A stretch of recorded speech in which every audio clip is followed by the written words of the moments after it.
There are men who survive a war and spend the rest of their lives searching for resolution. And there are men who survive a war and spend the rest of their lives learning, imperfectly, in the peace of rivers and mountains, that surviving means rebuilding, slowly, in the company of good people. Calhoun Reed was the second kind. Good evening. I'm Sedalia Voss. You may remember Calhoun Reed, who fought in the Civil War. If you do, I'm glad. It means you've been here long enough for the valley to feel familiar. If tonight is your first letter, don't worry. This story doesn't ask for credentials. What I have tonight is a story about two men who, 15 years earlier, would have been required to fight each other. I have a single folded page found tucked inside the back cover of Calhoun's journal by the archivist who cataloged it decades earlier. It was written in a different hand, not Calhoun's clipped, spare script, but something rounder, more deliberate. The letter told me his name, Calhoun's journal, and a handful of county records told me the story around it. At the top of the page, in Calhoun's writing, 2 words: keep this. He kept very little, so I kept it too. Pull the covers up. The fire is lit. The Stranger at the River's Edge. Part 1. The Man on the Riverbank. September 1879. Calhoun had caught 5 fish to fry up for his supper and was returning to his cabin when he spotted the man sitting on the riverbank. Calhoun's dog, Pearl, had actually spotted him first, let out a woof, and then ran ahead to sniff him. The man sat as if he'd been carrying something heavy for a long time, so still that Calhoun had briefly thought he was in a trance. Then the man reached over to pet Pearl and scratch her head. Pearl soaked up the attention. Calhoun approached. The man was perhaps 50, his hair peppered with age, lean in the way that years of poor eating makes a man slender, not healthy, but worn down to what remains. His coat was too thin for September. Just passing through, the man said. Lost my horse. Calhoun studied him for a long moment. The man's eyes were a particular shade, a steel gray that Calhoun associated with men who had seen the same things he had in the war and had made different arrangements with the memory of them. That's poor luck, sir, Calhoun said. You eaten today? The man's jaw tightened, the particular pride of someone who does not want the question answered aloud. Come on then, Calhoun said. We haven't far to go. Calhoun wasn't asking. He began walking. At first, the man didn't move. Pearl wagged her tail anxiously, licked the man's hand, then bounded off to follow Calhoun. Something stirred in the man, and he arose slowly, stiffly, collected a single saddlebag, his only possession, then began walking too. Calhoun slowed his pace to allow the man to catch up, then said, Name is Reed, Calhoun Reed. The man replied, Aldous Greer. He said it in the way a man gives information he is required to give. The minimum, cleanly delivered. Both men fell silent for the remainder of the brief walk to Calhoun's cabin. The clucking of hens could be heard as the men approached. Go on inside. Rest, Calhoun said with a certainty that implied a directive rather than an invitation, a quality he had adopted from Mrs. Pryor. Calhoun collected a few eggs from the hens, cleaned the fish he had caught, and then fried up both. The men bowed their heads before eating, though the only prayer either found was a quiet "Amen." Aldous thanked him graciously before the first bite. He ate every bite. Aldous ate like a man who hadn't been certain when the next meal was coming. Pearl had eaten her own share of fish scraps and eggs and was already asleep by the fire. The men did not speak much. The fire spoke for them, the particular language of burning wood, which requires nothing and asks nothing and keeps a room honest. "I suppose I should be moving on," said Aldous finally. "Thank you again for your hospitality." "Nonsense," said Calhoun. "It's nearly dark." He retrieved a bedroll, laid it out near Pearl, then sat back down. Both men gazed into the fire. After a long moment, Aldous said, "3rd West Virginia Cavalry." Calhoun hesitated before replying, "44th Tennessee Infantry." They had fought on opposite sides of the same war. Finally, Calhoun said, "Long time ago, sir." "Yes, a lifetime ago," replied Aldous, and then, humbly, "I understand if I'm no longer welcome." "Nonsense," said Calhoun, as though the word had become a part of his regular vocabulary. And, after a moment, "Besides, my dog likes you." Aldous broke into a soft chuckle, the kind of chuckle that dispels all tension in the room. Pearl lifted her head momentarily, then closed her eyes and went back to sleep. Part 2. The Man's Past. Aldous said he'd stay 3 days to help Calhoun on the farm. The 3 days became a week, which became the better part of September. The north property line needed fence work, and there was wood to cut before the cold settled in.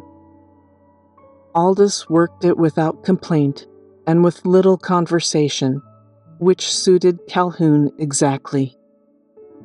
They chopped wood and worked fence line and fell into the rhythm of men who have learned to exist alongside another person without demanding anything of them, a particular skill that the war had taught both of them in its backwards way. Pearl followed the men everywhere, as was her habit anyway, occasionally scenting out a field mouse. Mrs. Pryor did not ask Aldous questions when he came with Calhoun to her store for supplies. She simply set aside her ledger and provided coffee without being asked, which was her particular form of welcome.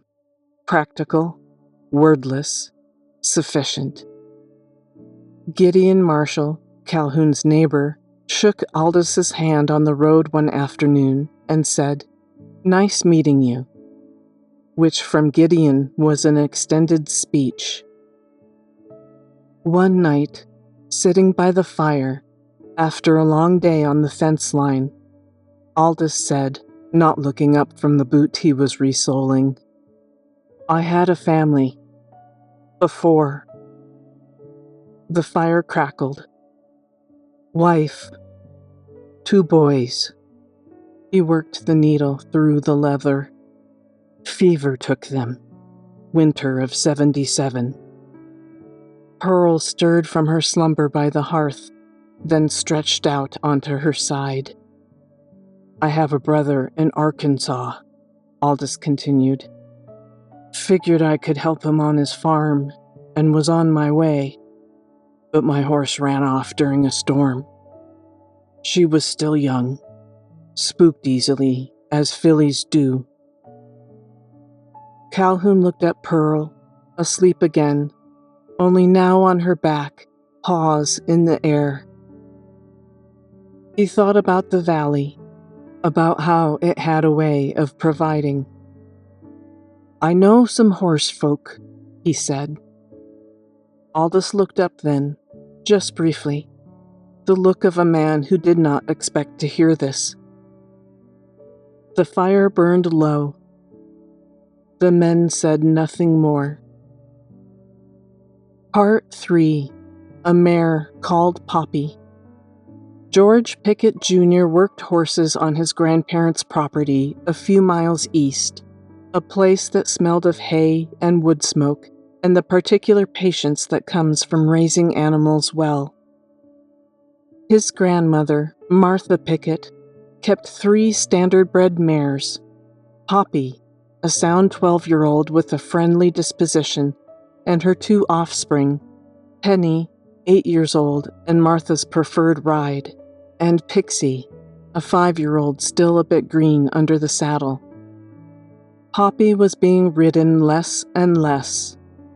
She had simply been outpaced by time and younger horses, as most of us eventually are.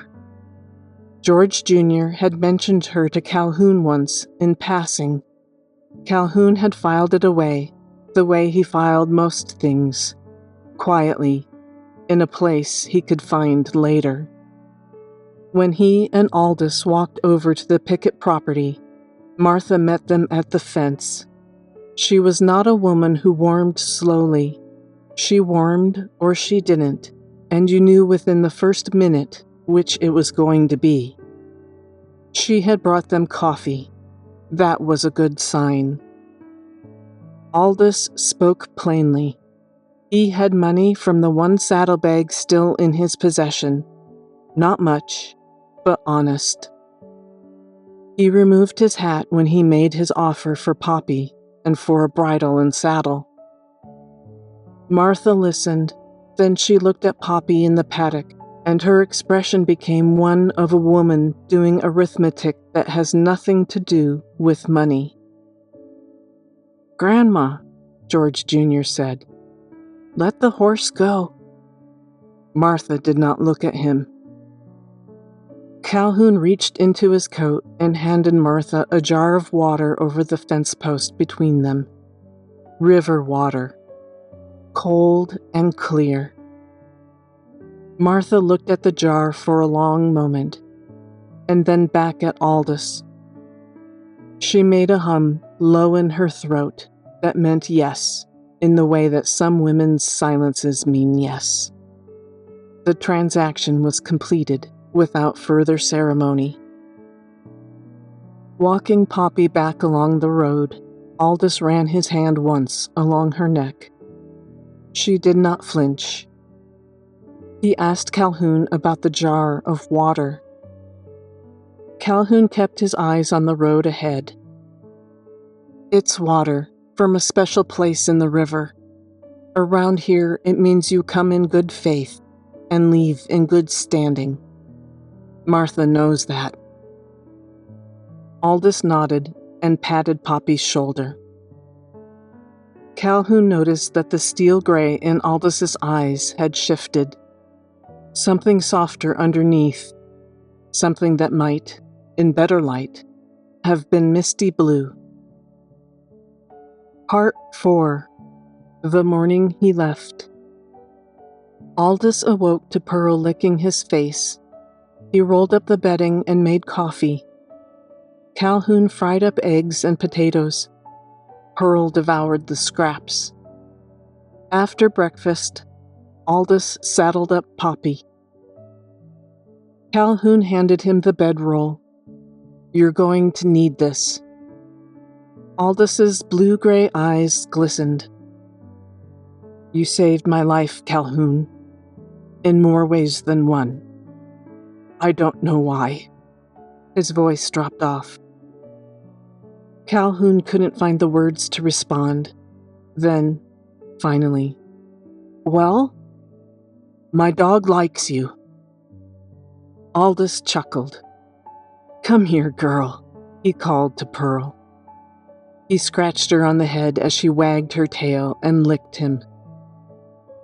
"I need to grab my bag from inside," said Aldous.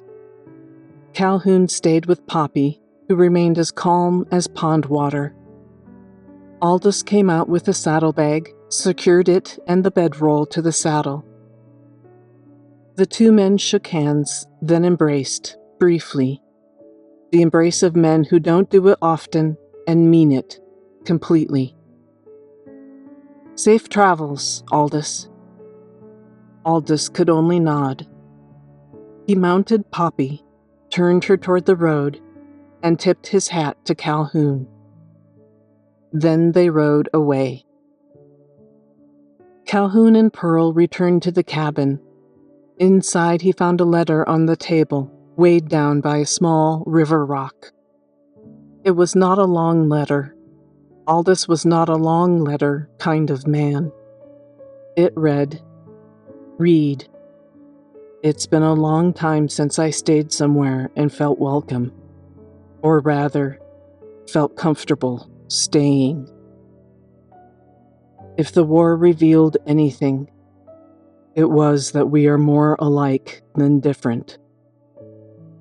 While I'm headed to my brother's farm in Arkansas to see if his place will have me, I depart a brother I never knew I had, and a valley I'll never forget that kept me. I will forever be grateful, Calhoun. Thank you. You've got a good dog. Aldous Greer." Calhoun folded the letter carefully. He stood at the window for a long time. A hint of frost was on the window's edges. He watched the valley change from gray to gold the way it did every morning. Patient and indifferent and absolutely reliable. Pearl came over and sat by him, her tail thumping, signaling that she was ready to hunt for mice. Before Calhoun placed the letter in the back of his journal, he wrote 2 words across the top of the page. "Keep this." Epilogue. A note from Sedalia. I looked for Aldous Greer. It took some time. The records from that era are incomplete in the way that records tend to be when the people making them didn't expect anyone to come looking for over 100 years later. But I found him. A land deed filed in the spring of 1884 in a northern county in Arkansas, Ozark country. A plot of 6 acres on a creek with a good southern exposure. His name written in the same round, deliberate hand as the letter. And beside it, the signature of a witness, one Aloysius Greer, who, as it turns out, had an existing farm adjacent the Aldous property. A brother, apparently, who had taken him in. Aldous' deed was renewed in 1891 and again in 1899. Somewhere in the Ozarks of Arkansas, a valley had kept him.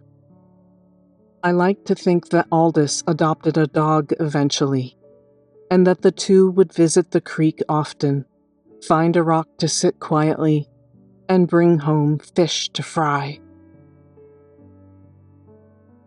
Rest now. The letter is sealed.